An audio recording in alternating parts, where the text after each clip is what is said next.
Une pétition pour la reconnaissance des droits des peuples amérindiens de Guyane. L'initiative lancée par le secrétaire général de l'Organisation des Nations autochtones de Guyane a déjà recueilli plus de 50 000 signatures. Les dégâts de l'orpaillage clandestin sur les populations du fleuve sont dénoncés dans le texte qui accuse aussi la France de renier l'existence des droits des peuples indigènes. Les explications de Flore Vigneron et Éric Boutin.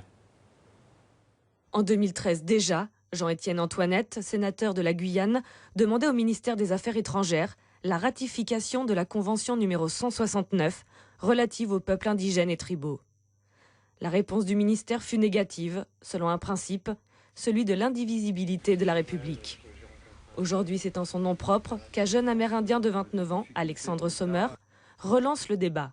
Il a créé pour cela une pétition renouvelant la demande de ratification. Le fait de pouvoir ratifier cette convention permettra de reconnaître des droits différenciés pour ces peuples autochtones.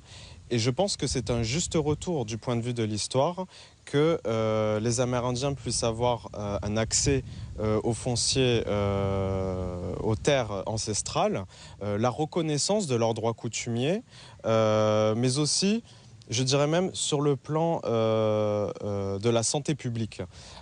C'est quand même une protection de l'État que tout citoyen français devrait pouvoir voir. Relayée par différents organismes et réseaux sociaux, la pétition fait parler d'elle. En quelques jours, plus de 50 000 personnes l'ont signée. Un engouement qui crée beaucoup d'attentes dans la communauté amérindienne. Nous attendons vraiment que ça agisse sur l'empoisonnement mercuriel, sur la santé publique, sur les territoires, sur les garines-perros, sur l'orpaillage illégal. Tout ce qui rend malade la Guyane, il faut que ça change. La problématique autour de la communauté amérindienne fait l'objet de discussions à Paris. Mercredi dernier, la Commission du développement durable organisait une table ronde sur l'orpaillage illégal en Guyane. Suite à une action du collectif des Hurleurs de Guyane, Chantal Berthelot a demandé une mission parlementaire d'information d'ici à 2 mois.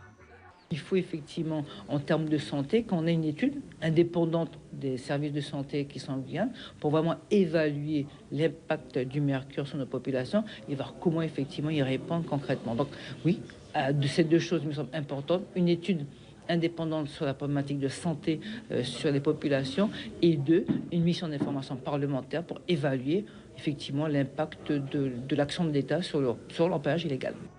Toutes ces mobilisations semblent être un nouvel espoir pour ce peuple qui s'estime les abandonnés de la République.